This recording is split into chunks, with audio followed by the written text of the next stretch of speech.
네, 안녕하세요. 전자수업 지식방송 UTV 지하마케팅 지식 PD 고성입니다. 오늘은 제목 아주 쇼킹합니다. 네, 주제로 테라데이터의 구태훈 이사님 게스트를 모시고 지금부터 1시간 동안 진행하도록 하겠습니다. 안녕하세요. 안녕하세요. 네. 네. 제목이 네. 이거 사실 책에 이런 제목이 있지 않나요?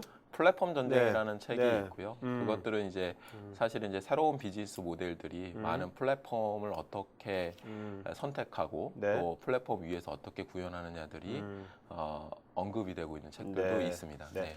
자, 근데 전쟁인데 네. 오늘 전투복 안 입으시고 양복 입고 오셨는데 이 비즈니스맨들의 전투복은 아. 사실은 이제 빨간색 맞다. 넥타이와 뭐 이런 양복이 그렇네요. 되지 않을까 생각이 됩니다. 그렇네요. 네. 근데 사실 이제 우리가 여기 IT 쪽에 쭉 계신 분들은 저도 마찬가지지만 우리가 이제 90년대, 2000년대 사실 치열하게 네. 기업 상대로 해서 큰 전쟁이라면 딱 떠오르는 게 ERP 관련돼 가지고 ERP 네, 도입돼 가지고 맞습니다. 엄청나게 터지게 네. 막 경쟁을 했지 않습니까? 벤더들 예. 간에 ERP. 맞습니다. 그거에 버금가다고 보면 되겠습니까? 빅데이터 전쟁도요? 사실 이제 아까 네. 말씀하셨던 네. 데이터가 언제 폭증했느냐라고 하고 네. 그다음에 기존에 이제 트랜잭션 데이터를 처리하는 거의 가장 핵심은 네. ERP라고 볼 수 있었는데 네. 네. 이제 그 ERP에 버금가는 게 아니라 더 훨씬 오. 임팩이 크다고 볼 수 있는데 지금 보시는 그림에서 보시면 네. 파란색 부분의 이제 데이터의 증가는 사실 트랜잭션 데이터, 네네. 기존 데이터의 네네. 증가. 네. 그거의 핵심은 사실은 ERP라고 네. 볼 수 있고요. 아. 그러한 형태의 이제 규모에 비해서 빅데이터는 더 큰 사실은 이제 임팩이 있을 걸로 예상이 되고 네. 그 전쟁도 또한 아. 치열할 걸로 생각이 됩니다. 네. 그럼 지금 현재 한국에서도 네. 그 90년대부터 사실 회사마다 네. 어떤 ERP 플랫폼을 네. 선정하냐에 따라 가지고 네. 진짜 피 터지게 네, 싸웠잖아요. 맞습니다. 네. 그런 것처럼 지금 현재 네. 한국도 그러면 빅데이터 플랫폼을 어떤 걸 우리 회사가 선정할 거냐 네. 관련돼 가지고 전쟁이 이미 시작됐습니까? 그럼요. 오. 지금 사실은 이제 일찍 시작한 기업들은 뭐 2년 전부터 네. 이렇게 검토가 이루어지고 또한 POC라든지 BMT라든지 이런 것들이 진행되고 있고 네네. 올해는 사실 이제 금융권 쪽, 우리나라 같은 경우에는 사실 제조 산업 쪽이 먼저 그렇죠. 관심을 갖고 있었고, ERP도 제조가 먼저 도입했지 않습니까? 그리고 이제 네. 그 다음에 지금 현재로는 이제 금융권 쪽이 네. 큰 화두가 될 걸로 생각이 되고 있습니다. 네. 아무튼 ERP가 약간 다른 게 이게 빅데이터다 보니까 네. 금융권이 데이터를 또 많이 다루잖아요. 그죠? 네, 맞습니다. 그러다 보니까 좀 그런 것도 있을 것 같고. 자, 그러면 일단 기업에서 네. 일단 이 빅데이터 플랫폼이 이제 기업에 설치되는 거 아닙니까? 네. 그럼 기업에서 뭔가 다뤄야 될 그 데이터도 네. 예전에 트랜잭션 데이터만 있다가 네. 요즘 새로운 데이터들이 많이 나올 거 아닙니까? 맞습니다. 그 유형들을 네. 좀 자세하게 좀 설명해 이게 주시죠. 어떻게 보면 지금 오른쪽 네. 그림에 나와 있는 그러니까 데이터 빨간색으로 이제 표현된 네. 이제 곡선이 네. 어떻게 보면 데이터 증가인데 그 네. 안에 무슨 데이터들이 그러면은 증가되는 요인이 네네. 될까라고 네네. 보면 네. 기업으로 보면 이제 기존에 갖고 있는 데이터 말고 다크 데이터라고 하는 것들은 잘 사용하지 못했던 데이터들, 네. 그냥 저장만 하고 있거나 저장도 하지 못했던 데이터들이 많이 있습니다. 네. 사실은. 예를 들면 어떤 거? 예를 들면 이런 것들이 있습니다. 금융권 아까 얘기 나왔으니까 금융권에서 이제 콜센터에서 녹취를 하잖아요. 네네. 그러면 그렇죠. 콜 데이터는 저장된 음성 파일로 저장이 되는데 음. 그건 단지 이제 문제가 생길 때만 잠깐씩 보는 거지. 네네. 그걸 갖고 뭔가 실제로 음성 인식을 해갖고 실제 고객이 어떤 그렇죠. 그 네네. 불만을 얘기했는지를 분석해 본다거나 뭐 이런 것들은 네네. 시도를 못 해왔던 그렇죠. 가장 좋은 예가 되고요. 네네. 그거 외에도 여러 가지 예를 네. 들어서 제조 쪽에서 아까 관심이 많았던 부분들은 생산 라인에서 발생하는 많은 기계 센서 데이터들이 있고 또 프로덕트 자체가 예를 들면 자동차라고 하면 네. 자동차 자체가 생산하는 데이터들이 또한 많이 있습니다. 네네. 자동차 안에는 이제 인베디드 컴퓨터가 이제 내장돼 있고 요번에 이제 전자 박람회 네. 그 라스베가스에서 있었던 네네네. 거기에서 이제 자동차 부분이 기조연설도 하고 뭐 이렇게 네네. 했잖아요. 그렇죠. 그래서 네. 그런 걸 보면 자동차가 네. 이제는 이제 기계 산업이 아니란 말도 있잖아요. 그렇죠. 네. 전자산업이라고 볼 네네. 수 있고 그 근간이 다 이제 센서 데이터. 음. 그렇지만 이제 지금까지 그런 센서 데이터를 잘 활용을 하지 못해왔던 그러니까 것들이 있는 지금까지는 거죠. 네. 우리가 어떤 기술적인 네. 또 어떤 그 인프라적인 네. 그런 환경 때문에 우리가 네. 활용하지 못했던 것들을 네. 지금 환경이 변했기 때문에 네. 그것도 이제는 비즈니스에 바로바로 적용시키는 거군요. 예. 그거를 위한 준비가 필요하다는 부분이 네. 있고 그래서 다크 데이터가 사실은 굉장히 네. 좀 어떤 면에서는 어. 더 중요한 부분이 네, 있고요. 그렇겠네요. 그 다음에 이제 공공 데이터나 커머셜 데이터는 이제 오픈되어 있는 데이터는 퍼블릭 데이터라고 네, 하고 네, 네. 커머셜 데이터는 이제 판매하는 데이터. 네네. 예를 들어서 오픈되어 있는 데이터 중에 제일 많이 알려져 있는 것 중에 하나는 이제 기상청에서 예를 들어서 날씨에 그쵸, 대한 날씨, 예측, 뭐 뭐 이런 부분들이죠. 교통 정보라든지. 교통 정보라든지. 네, 네네. 또 하나는 이제 뭐 지도와 네. 관련된 내용들이라든지 그렇죠. 뭐 이런 부분들이 이제 퍼블릭 데이터 중에 이제 중요한 거고, 근데 그것들을 이제 조금 더 기업에서 쓰려면 네.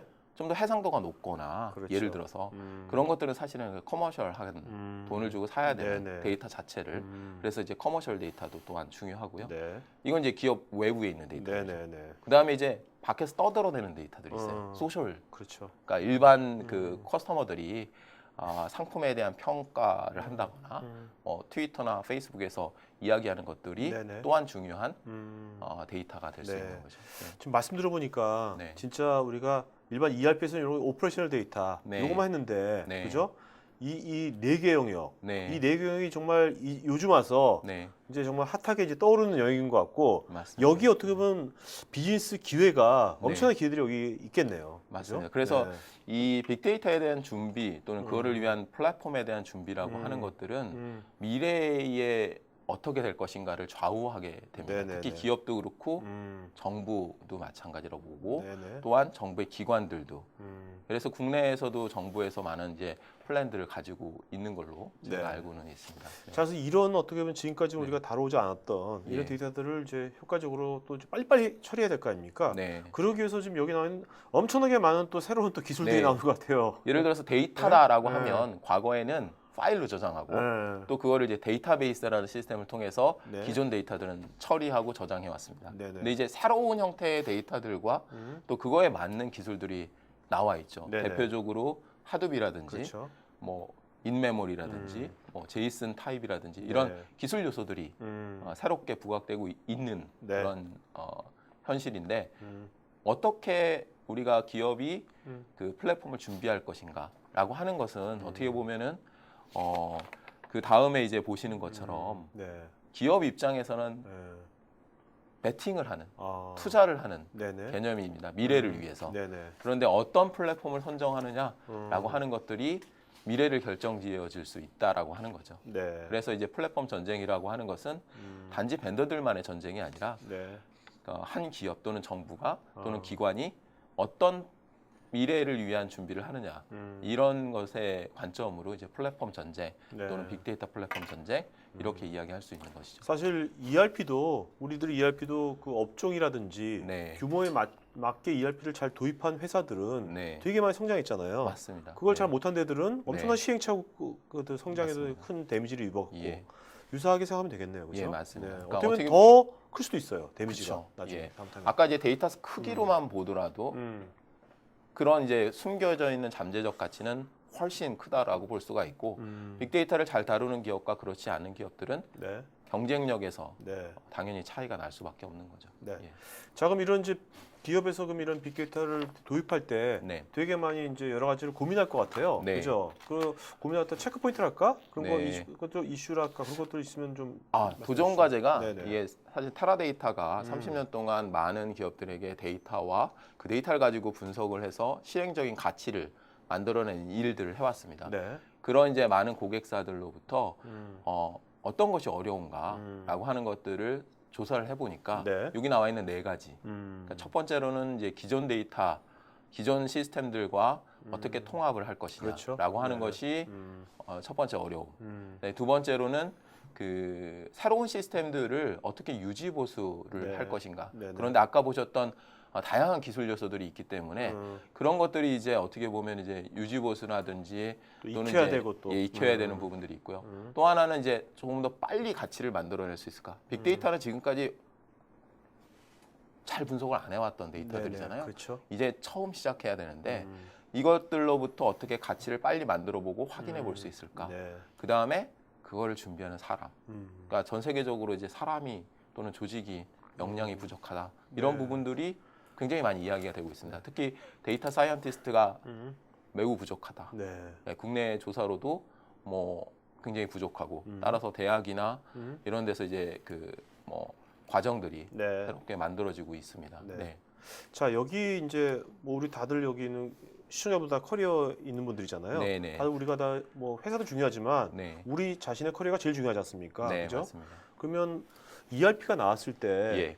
그 그냥 일반 코딩하다가 ERP 쪽으로 옮겨 탄 사람들, 예. 아밥이라든지 네, 이런 예, 사람들은 일단 임금이 아, 달라져 따블이 됐잖아요. 현재까지도, 그죠? 예. 네. 옛날 더 했잖아요. 네, 옛날에는요. 그렇습니다. 그런 네. 것처럼 만약에 빅데이터 플랫폼이 지금 이게 전쟁이라면 이것이 그 ERP 더하다면 네. 지금부터 우리 각 개인들이 그 커리어를 네. 이런 빅데이터 플랫폼 관련해서 아까 데이터 사이언티스트 말씀하셨지만 이런 운영이라든지 네. 이런 쪽으로 뭔가 그쪽으로 자기가 이쪽으로 집중한다면 네. 그 자기가 받을 아주 여러 가지 보상이라든지 이런 것들도 훨씬 높다고 보면 되겠습니까? 개인적인 가치가 굉장히 상승될 수 있고 네. 미래의 가장 유망 직종 중에 하나가 데이터 사이언티스트로 보고 있습니다. 네. 네, 그렇기 때문에 당연히 지금 초기 어? 시장에서 선점과 그다음에 그런 것들을 그렇죠. 익혀서 어. 스킬을 익히고 전문가로서 도약을 할 수 있다라고 하면 굉장히 개인적으로는 가치를 높일 수 저도 갑자기 있습니다. 개인적으로 네. 하고 싶은 생각이 왜냐면 네.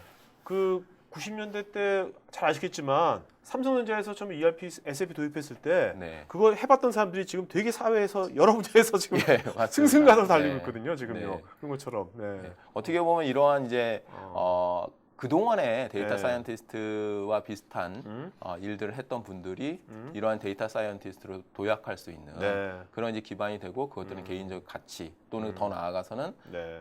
그것들이 이제 기업의 가치 네. 또 정부의 가치로 이렇게 도약할 수 있는 기반이 될 수 네. 있습니다. 네. 자, 요즘 또 보면 새로운 용어가 또 로지컬 데이터 웨어하우싱 뭐 이런 말도 있는데 네. 이게 어떤 겁니까? 지금 이제 가트너에서 네. 빅데이터 기술에 대해서 어떤 형태로 이제 발전하는가.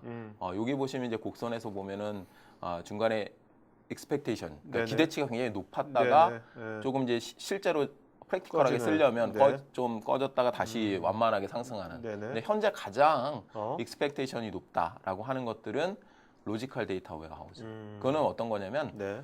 제가 데이터 웨어하우징이라고 하는 용어와 혼돈될 수 있어서 제가 한글로는 논리적 데이터 저장소 네. 이렇게 표현을 하는데 논리적이라는 게 중요합니다. 그거는 뭐냐면 음.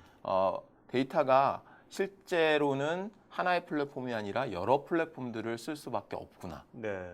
라고 하는 것들이 현재까지는 정설이에요. 네네. 그게 왜 그러냐면 아까 보셨던 다양한 기술들을 네. 하나의 플랫폼에서 모두 수용해서 하기에는 어렵다라고 보고 있는 거고 그런 것들을 논리적으로 연결해서 하나의 시스템처럼 쓰게 네. 하는 그런 것들이 어. 이제 굉장히 큰 중요한 어떻게 보면 데이터의 가치를 준다. 가상화네. 예, 맞습니다. 어떻게 보면. 맞습니다. 개념이. 네. 개념은 데이터의 가상화라고 아. 볼 수 있습니다. 네. 그래서 그거는 이제 사용자 입장에서는 네.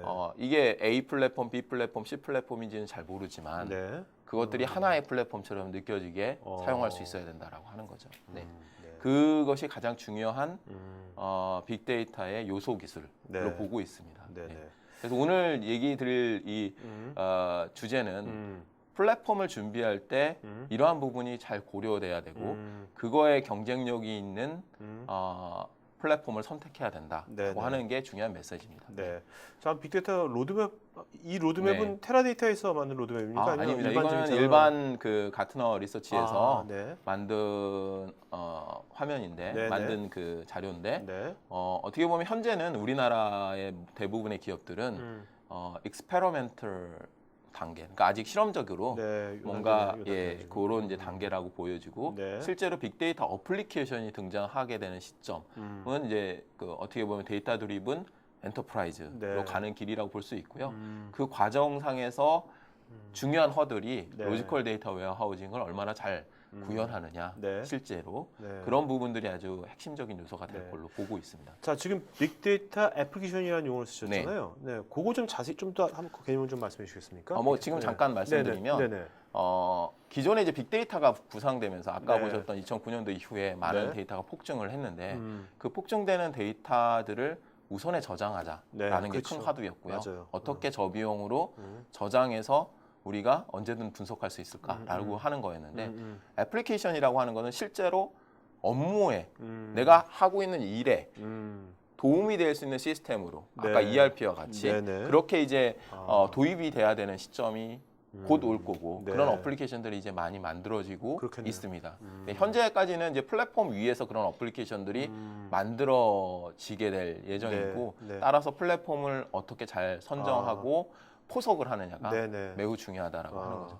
그러니까 이런 지금 아까 말씀하신 네. 그 이런 실험 단계에서 네. 그냥 뭐 저장만 하면 됐지만 네, 이제 이쪽 단계에서는 네. 지금 이제 그 애플리케이션 레이어도 다 생각해야 되고 그죠? 예, 맞습니다. 네, 네. 일단 플랫폼 위에서 노는 거니까 예. 플랫폼이 그만큼 더 중요하게 되는 예, 거죠. 맞습니다. 네.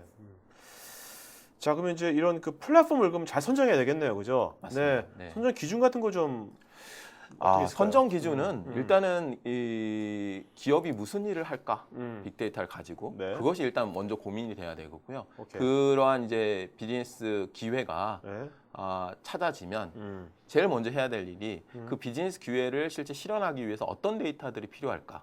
그렇죠. 근데 데이터 성격이 좀 다릅니다. 네네. 예를 들어서 기존에 있는 데이터냐, 아니면 아까 새로운 데이터들 중에서 로그와 같은 기계에서 나오는 기계 같은 그런 로그성 데이터냐, 네네. 아니면 멀티미디어 데이터, 우리 음성이나 네네. 또는 이제 비전적인, 동영상이나 네. 뭐 이런 것들인가. 그래서 그 세 가지 형태의 데이터 구조가 다른 네. 세 가지에 따라서 사실은 이제 플랫폼을 네. 선정하는 기준이 될 수가 네. 있는 거고요. 또 하나는 그걸 어떻게 활용할 건가, 분석할 건가라는 네. 관점에서 네. 저장만 해놓고 나중에 필요할 때만 볼 거냐, 아니면 항시 리포팅을 할 거냐, 네. 아니면 고급 분석을 통해서 요즘에 이제 머신러닝이라든지 네. 아니면 예측 모델이라든지 이런 걸 통해서 뭐 조기 경보를 한다거나 네. 이런 것들을 의 용도로 쓸 거냐에 따라서 보시면 지금 셀이 비어 있는데 네. 저 셀마다 다른 형태의 기술 요소들과 다른 형태의 플랫폼들을 선정해야 될 또는 고민해야 될 필요가 있고요. 네. 그것들은 이제 하나의 플랫폼이 저 모든 것들을 커버하기에는 그렇죠. 적절하지 않다라고 네. 보는 거죠. 네. 자, 그렇다면 이제 우리가 좀 비즈니스 관점에서 네. 아무래도 이게 다 비즈니스 잘하려고 하는 거 아니겠습니까? 맞습니다. 네, 비즈니스 관점에서 한번 플랫폼 한번 다시 한번 좀 조명해 예, 주시죠. 그런 네. 이제 그 데이터와 이제 분석 관점에서 플랫폼 선정이 있고요. 네. 크게 보면 네. 저희가 지금 보시는 그림은 사실 이제 철을 만들고 포항제철 같은 거에서 철을 만들고 네네. 그 다음에 그걸 갖고 이제 어떤 제품을 만들고자 하면 많은 실험을 해봐야 되겠죠. 네네. 예를 들어 자동차를 만든다라고 하면 자동차 충돌 테스트 같은 많은 실험들을 해야지 대량 생산할 수 있는 자동차 네. 하나를 만들게 되잖아요. 그와 같이 플랫폼도 이런 세 가지의 영역이 있다. 하나는 이제 저장하고 정제해서 원석으로부터 철을 만들기 네. 위한 과정이 필요한 거고, 그리고 이제 그걸 갖고 제품, 프로덕트를 만들기 위해서 사전에 많은 테스트를 해야 되겠죠. 네네. 그런 이제 인사이트를 도출하기 위한 탐색과 분석을 네. 위한 용도. 그 다음에 많은 사람들이 그런 이제 인사이트 도출된 거 갖고 대량 생산할 수 있는 네. 또 전사의 사용자들이 사용할 수 있게끔 하는 그런 이제 부분들로 나눠볼 수가 있고 네. 이 세 가지 영역들이 필요하다라고 보여집니다. 네. 그리고 그것들을 이제 타라데이터에서 보면 이제 많은 경험을 기반으로 해서 그거를 이제 아키텍처링 그걸 설계를 해보면 네. 다음 이제 네. 보여드릴 방법으로 그런 비즈니스 개념을 정리해 볼 수가 있습니다. 이건 그럼 테라데이터가 네, 이거는 이제 타라데이터가 가이드하는 아키텍처.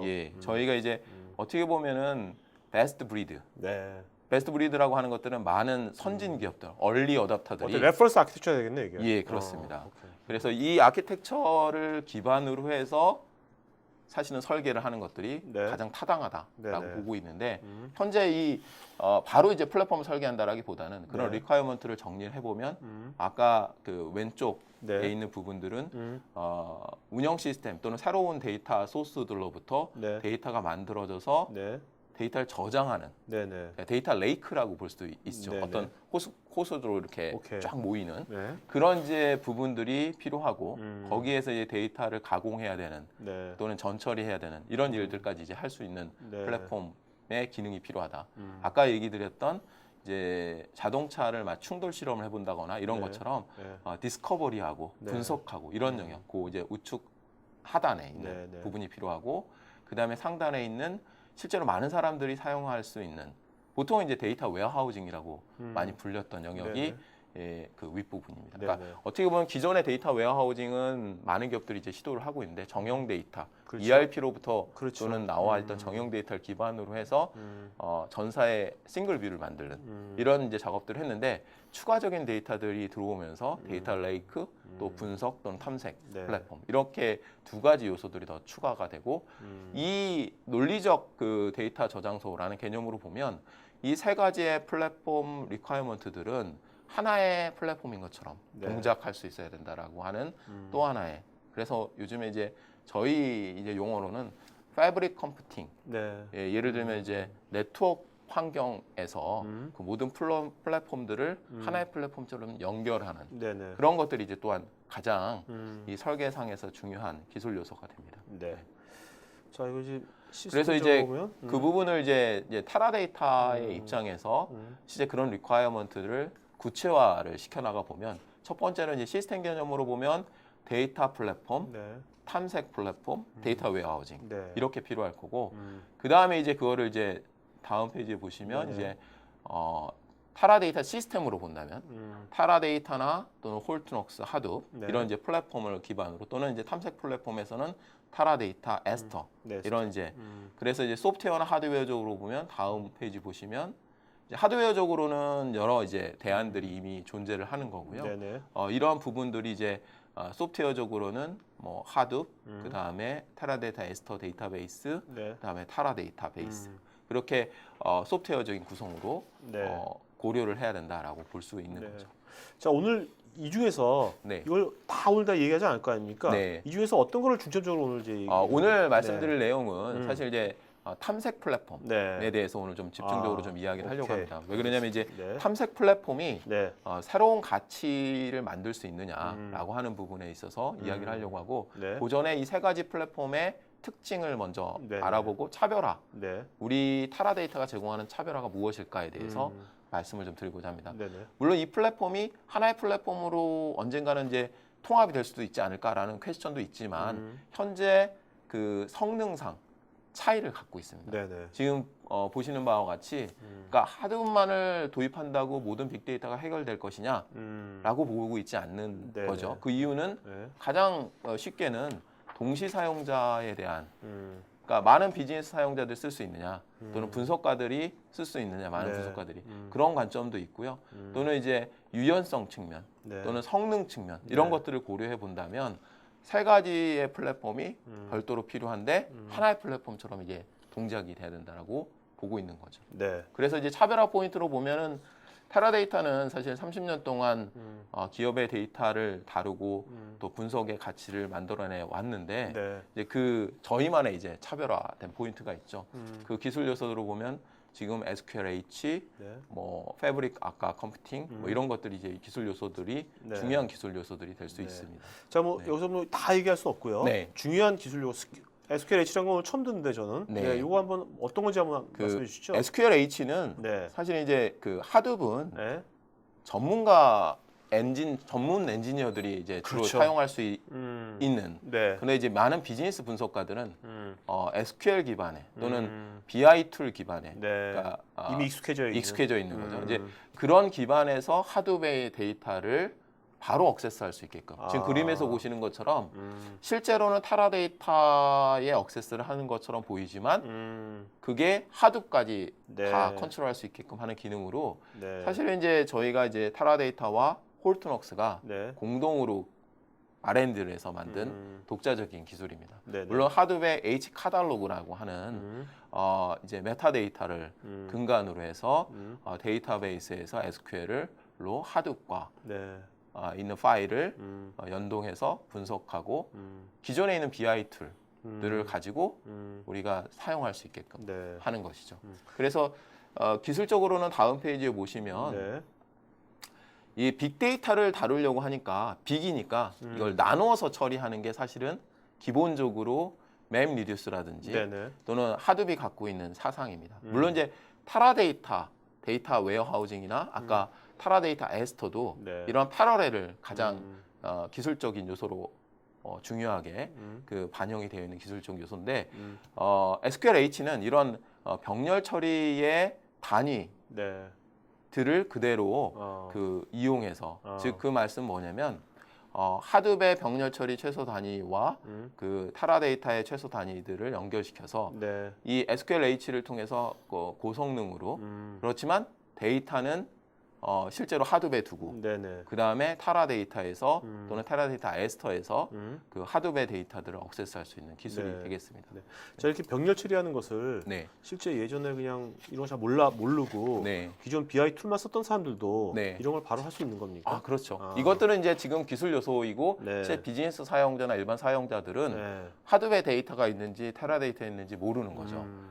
어떻게 보면 이제 일반 지금 기존에 있는 그냥 환경을 쓰면 되는데 그대로 쓰게 백엔드가 되는 거죠. 좋아지니까 그냥 알아서 네네. 돌아가는 거군요. 그래서 이렇게. 이제 빅데이터를 다루지만 사실 기존에 뭐 엑셀과 같은 네. 툴에서도 접근할 수도 있고 네네. 또는 기존에 있는 BI 툴에서도 접근할 수 있게끔 해주는 그런 이제 기술 요소라고 볼 수 있습니다. 알겠습니다. 자, 스마트 로더는 뭡니까? 이것들은 이제 개발 환경에서 하드배 음. 바로 그 데이터를 적재한다거나 네. 이런 것들을 해줄 수 있는 기능들 또한 제공을 하고 있습니다. 네.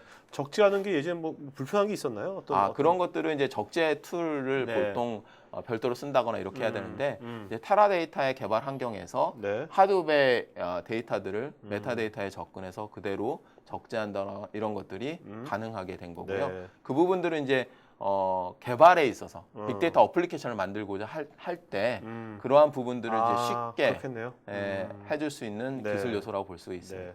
자, 데이터를 즉각적으로 조인시킨다는 것은 이것은 어떤 이점이 예. 있을까요? 이런 것들. 조금 머리 아프실 수 있는데 왜냐하면 보시면 이제 SQL이 있습니다. 근데 SQL은 언어죠. 네. 사실은 이제 데이터베이스와 사람이 음. 어떻게 어떻게 데이터에 대한 질의를 하면 그렇죠. 그 답변으로 데이터의 결과를 처리를 해서 결과를 주게 되는데 네. 지금 보시는 이제 그 그림 뭐냐면 아까 어떻게 보면 로지컬 데이터 웨어하우징에 바라보는 결과물이라고 볼 수 있어요. 네. 뭐냐면 이제 타라 데이터와 하둡과 에스터를 하나의 그 환경에서 네. 쓸 수 있는 SQL 예제입니다. 아. 예를 들면 보시면 이제 이거는 에스터 데이터에서 타라 데이터의 데이터를 가지고 또 하드에 있는 데이터를 가지고 즉시 조인해서 네. 결과를 내는 거죠.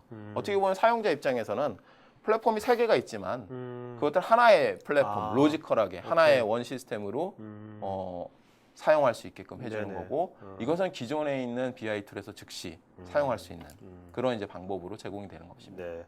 원래 그 SQL에서 조인이 원래 시간이 많이 걸리는 거지 않습니까? 물론 이제 그렇지만 이제 네. 요즘에서 워낙 이제 손이 빅데이터 플랫폼들은 특히 네. 이제 에스터 데이터나 타라 데이터는 파러렐로 음. 이런 것들을 처리하기 때문에 네. 원하는 시간에 네네. 또 원하는 시간이 더 짧아진다라고 하면 노드를 증가시키면 그것들이 선형적으로 성능이 개선이 돼서 그 SLA 그러니까 네. SQL을 가지고 우리가 얼마만큼의 응답 속도를 원하느냐에 따라서 또는 데이터 크기에 따라서 네네. 병렬 머신의 구조를 얼마만큼 크게 하느냐가 이 성능을 좌우하는 요소가 되죠. 예. 자, 그럼 이런 이제 테라데이터의 이제 빅데이터 플랫폼이 네. 언제부터 이제 실제 필드에 적용되기 시작했습니까? 테라데이터 빅데이터 플랫폼은 네. 사실은 2008년도에 이 에스터 데이터라고 하는 부분들이 스탠포드에서 사실 만들어졌어요. 네. 예. 예, 그리고 그 부분들이 이제 초기에 이제 도입한 것은 이제 2009년도, 2010년도 이렇게 많은 고객사들이 네. 도입을 했고 지금 지금 보시는 이제 고객사들이 아까 보셨던 이제 꼭 에스터 데이터뿐만 아니라 네. 타라 데이터, 에스터, 그다음에 하둡을 같이 그러니까 그 로지컬 데이터 웨어하우징을 구현한 그런 선진 기업들이라고 네. 볼 수 있습니다. 네. 자, 이 중에서 한두 개만 좀 짚어보도록 할까요? 예. 이베이 쪽? 이베이는 어떤 뭐 이베이는 이제 가장 큰 타라 데이터 고객사입니다. 네. 사실은 이제 전체 데이터, 타라 데이터 장비 안에만 약 50페타바이트 정도. 네. 지금 좀 늘었습니다. 지금 네. 그림에는 6페타바이트, 네. 40페타바이트가 EDW 싱귤러리티라는 두 시스템에 저장이 돼 있고 또 하드배도 저장이 돼 있는 거예요. 네네. 그러니까 어떻게 보면 아까 말씀드렸던 세 가지를 아. 다 쓰고 있고 연결해서 사용하고 아. 있는 아. 대표적인 예가 되겠습니다. 이미 세 가지가 네. 구현되고 있는 거네요. 지금. 예, 실제로 맞습니다. 쓰여지고. 그리고 가장 큰 예를 들면 싱글러티가 어떤 역할을 하냐면 내가 네. 이베이에서 실제로 상품을 구매하기 위해서 많은 내비게이션을 하게 되잖아요. 네네. 상품을 검색해 그렇죠. 본다거나 네. 또 질의해 본다거나 그런 이제 고객의 비헤이비어를 다 분석할 수 있는 인프라인 네. 거예요. 그것도 구분 전에 네. 9분 전에 내가 했던 것들이 다 네. 거의 실시간적으로 전 세계에 있는 데이터. 음. 그러니까 국내에 많은 은행과 또는 뭐 통신사들이 있지만 그걸 다 합쳐도 사실은 이베이의 데이터 사이즈보다도 그렇죠. 네. 작다고 볼 수 있습니다. 현재. 네, 그러니까 이러한 대량의 데이터를 다뤄왔던 기업들이 선택한 네. 아키텍처다라고 볼 수 알겠습니다. 있습니다. 네. 자, 이제 보다폰은 이제 여기는 이제 맞습니다. 통신회사지 않습니까? 네. 보다폰도 동일한 예제인데요. 지금 보시는 것처럼 타라데이터, 에스터, 하둡을 네. 연결해서 쓰고 있는데 앞서 그림보다는 조금 복잡해 보이지만 이런 레이어들이 어떻게 보면은 아까 레퍼런스 모델을 만드는 네. 통합 데이터 웨어하우징이라는 저희의 이제 그 레퍼런스 모델을 만드는 근간이 된 사례가 되는 네. 것이죠. 예. 자, 그러면 요 탐색 플랫폼 네. 에스터에 대해서 좀 더 이제 자세하게 알아보도록 하죠. 예, 알겠습니다. 네, 좀. 탐색 플랫폼이라고 하는 것은 무엇이 가장 큰 차이점이 있냐면 짧은 시간 안에 빅데이터를 분석해서 비즈니스 결과를 또는 실험을 해볼 수 있어야 네네. 합니다. 네. 그러기 위해서는 과거에 여러 시스템들에 나눠져 있던 기능들을 하나의 에스터 데이터 안에서 예를 들어 통계 분석, 그래프 분석, 네. 시계열 분석 네. 이런 것들을 다 한꺼번에 할 수 있어야 되고 예를 들면 텍스트 마이닝도 같이 또 그 기존 데이터나 또는 비정형 데이터나 네. 새로운 데이터들을 분석할 때 텍스트 마이닝, 패스 분석 이런 것들을 같이 다 수행할 수 있는 것들이 탐색 플랫폼의 가장 큰 차이점이라고 볼 수 있습니다. 그러니까 분석에다 모든 것이 다 있는 거네요. 그죠? 네, 맞습니다. 그러니까 어떻게 보면 네. 데이터 사이언티스트의 도구함, 아, 그렇겠네요. 이라고 네. 볼 수 있습니다. 툴셋. 자, 근데 분석도 네. 이게 각 업종이나 그 직무별로 네. 되게 다양한 분야가 있을 것 같은데 분석도 예. 다 똑같은 분석이 아닐 것 같거든요. 네, 좀 맞습니다. 말씀 좀 해주시죠. 네. 그래 지금 보시는 것들은 네. 오른쪽에 보면은 이제 그와 같은 저희의 이제 에스터 데이터라는 탐색 플랫폼을 쓰고 있는 네. 기업들인데 네. 그 기업의 그 유스 케이스를 보니까 제일 먼저 나와 있는 것이 고객의 천을 네. 그러니까 이탈을 분석하는 거예요. 아, 네, 통신사가 가장 그렇죠. 금융사하고 그렇죠. 왜냐면 그 어떻게 보면 고객을 네. 놓고서 네. 전쟁을 하는 거거든요. 네. 근데 그거를 어떻게 잘 예측할 건가? 누가 이탈할 가능성이 높을까라고 하는 것들을 길목에서 잡아서 그분들 그 바로 고객에게 정책을 바로 폴리시 바꿔버리고 또는 이제 프로모션하고 새로운 캠페인을 한다거나 그렇죠. 이런 것들을 통해서 네. 고객을 유지할 수 있게끔 네. 해주는 모형을 만들어야 되는데 네. 그거를 할 때 이제 가장 뭐 예를 들면은 SQL과 통계 분석과 네. 시계열 패스 분석과 네. 텍스트 마이닝 네. 이것들을 같이 결합해서 음. 탐색을 했던 사례가 있고 네, 네. 실제로 이제 고객의 그 이탈률을 절반 이하로 줄이고 그다음에 고객을 유지하는 데 비용을 한 뭐 마찬가지로 한 40% 이상 네. 줄였던 예제가 있습니다. 네, 근데 그것들은 이제 AT&T나 웰스파고. 웰스파고가 이런 그런 이제 비즈니스 밸류를 만들어낸 거죠. 빅데이터로부터. 자, 그러면 이제 아까 이제 요 에스터에 관련돼서 여러 가지 네. 기능들이 있을 것 같고요. 네. 그것도 그거 좀 자세히 알아보고 에스터 렌즈는 이거는 뭐? 어떤 이거는 겁니까? 이제 여러 네. 피처들 중에서 네. 사실은 이제 빅데이터라고 하면 네. 전체 데이터를 사실은 이제 눈으로 보면서 비주얼라이제이션을 통해서 네. 확인해 나가면서 내가 가설을 검증해 나갈 수 있는 실험을 할 수 있어야 되는데 네. 에스터 데이터 갖고 있는 기능 중에 렌즈를 갖고 있는 거예요. 빅데이터를 이렇게 세밀하게 보고 또 멀리서도 보고 네. 이렇게 할 수 있는 기능들을 갖고 있는데 그것들은 이제 기존에 많은 BI 툴이나 비주얼라이제이션 툴들이 제공하지 못했던 그래프 분석이라든지 시계열 분석이라든지 이런 네네. 것들을 웹상에서 쉽게 결과를 분석해 볼 수 있게끔 하는 툴을 제공하고 있습니다. 그러니까 어떤 그 동일한 현상을 네. 다양한 각도에서 네. 볼 수 있는 거죠. 예. 그래서 보시면 이제 다음 페이지에 이제 네. 그런 예제들이 있는데 네. 첫 번째의 어떤 기능들을 보면 시계열적인 패턴, 아까 패스 분석이라고 하는데 네네. 보통은 저희 이제 npass라는 펑션을 갖고 분석을 하고 비주얼라이제이션 지금 보시는 것처럼 네. 예를 들어서 아까 천이 발생하면 성품이지. 그 전에 어떤 이벤트들이 시계열적으로 있었나를 역추적해 나갈 수가 있는 네네. 거죠. 또는 이것들은 예를 들어서 이제 링크드인에 사용하고 있는 것들 중에 뭐가 있냐면 내가 CEO가 되려면 어떤 커리어 패스를 거쳐서 CEO가 되는 것이 가장 좋은 길일까를 분석할 때 기존에 분석해서 CEO 된 서비스를 하고 사람들을 있습니다. 네. 분석해가지고 네. 그거를 링크드인에서 이미 서비스를 하고 있고요. 네. 또 국내에서도 저희가 이 방법을 적용해 봤어요. 네. 고용정보원 쪽하고 네. 예를 들면 대기업에 가려면 어떤 스펙이 쌓여야 대기업을 갈 수 있을까? 네네. 뭐 이런 것들을 이제 분석해 본 결과도 있고요. 네. 이런 것들은 굉장히 많은 이제 유스 케이스를 갖고 있는 거고 네네. 또 하나는 이제 보시는 것처럼 이건 계좌 이체를 이제 예를 들어서 은행 간에 하게 되는데 어떤 은행과 가장 계좌 이체를 많이 할까라고 하는 것들을 금융권에서 분석을 해본다라고 하면 네. 이와 같은 그림을 통해서 분석해 볼 수가 있겠죠. 네. 또는 이제 예를 들어서 뭐 어떤 그 카드사다라고 하면 가맹점들이 네. 어떤 가맹점과 어떤 가맹점들이 어. 주로 같은 고객이 많이 이용을 할 것인가 그런 관계를 이제 네네.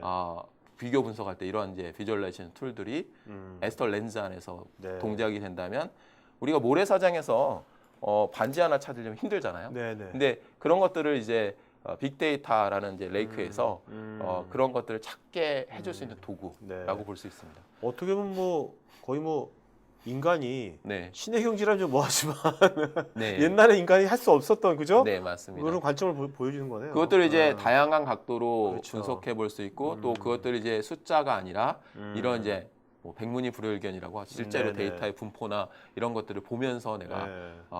의사결정을 할 수 있게끔 지원해 네네. 주는 거고 네. 지금 보시는 것들은 이제 관계 예를 들어서 이런 것을 링크드인은 하고 있습니다. 동일한 툴을 가지고 링크드인에 많은 사람들이 이력서를 올려놓잖아요. 네. 그러면 이 사람이 어떤 스킬셋을 갖고 있는지를 그림으로 이런 지금 보시는 거랑 똑같이 뿌려가지고 네. 이 사람은 뭐 하둡 전문가다. 예를 아, 들어서 아. 빅데이터 전문가다. CRM 전문가다. 음. 이런 클러스터링이나 또는 관계를 지금 보시는 화면들을 가지고 분석해보고 네. 또 그걸 갖고 이제 활용할 수 있는 이런 이제 가치를 만들어내고 있는 거고요. 네. 다음은 이제 아까 보셨던 것처럼 엠패스 시계열 패턴을 분석하는 이런 것들이 에스터 안에 디폴트로 네. 제공을 하고 있어요. 그러니까 과거에는 우리가 SQL을 날리면 또 날린다는 표현은 조금 예, 전문 용어지만 네. SQL을 가지고 이제 어떤 질을 하면 네. 숫자로 결과 나오거나 네. 이런 어떤 리절트 자체가 네. 그렇게 나왔다라고 보면 요즘에는 지금 보시는 것들이 결과로 나오는 겁니다. 네. 그러니까 이제 많은 분석가들이 A로 분석했다가 B로 분석했다, C로 분석했다 하루에도 10번씩 네. 뭐 이런 그렇겠네요. 그림들을 봐가면서 패턴을 찾고자 하는 거죠. 빅데이터 안에서 네. 우리가 반지를 찾는 그런 역할들을 하게 그럼 되는 앞으로 겁니다. 이제 어떤 뭐 회사에 어떤 네. 전략기획실이라든지 네. 마케팅실에서 네, 회의를 할 때 네. 이런 걸 막 보면서 하겠네요 이제는. 맞습니다. 그죠? 네. 공상 영화처럼 그죠? 예, 맞습니다. 실제로 네. P&G라는 네. 기업은 네네. 사실 이제 빅데이터 영역은 아니지만 음. 기존 데이터를 가지고 회의실에서 종이가 없이 어.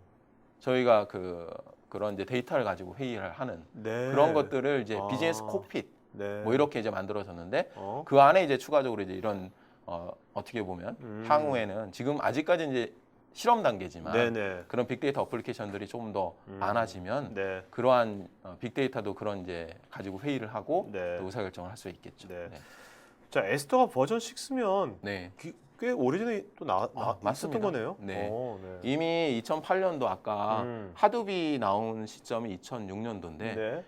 사실 하둡에서 맵 리듀스와 HDFS 두 가지가 이제 가장 핵심적인 모듈인데 핵심적인 프로젝트죠. 근데 이제 그 두 가지 중에서 우선에 맵 리듀스를 상용화시킨 네. 버전이라고 볼 수 있습니다. 아, 에스터는. 네네. 그래서 하둡은 오픈 소스 진영이라고 보면 네. 우리가 상용화해서 기업이 쓸 수 있도록 첫 번째 만들어진 것이 에스터 데이터고 네. 그것들이 이제 버전 6까지 지금 네. 나와 있는 상황이고 버전 6의 새로운 기능이 크게 보면 세 가지가 있습니다. 네네. 그게 이제 첫 번째로는 그래프 분석을 할 수 있게끔 해줘요. 네네. 이것들은 무슨 장점이 있냐면 우리가 사람과 사람 간의 관계, 또 기계와 기계와 관계, 상품과 상품 간의 관계, 네. 또는 사람과 상품 간의 관계. 네네. 사람과 상품 간의 관계라고 하는 것은 개인화 추천 네. 이런 것들이 되겠죠. 그러니까 컨텍스트를 네, 확실하게 그런 알수 것들을 있게. 이제 분석하기 위해선 기존의 데이터베이스나 파일로는 네. 한계가 있고 네, 그렇죠. 그것들을 전문적으로 지원할 수 있는 그래프 엔진이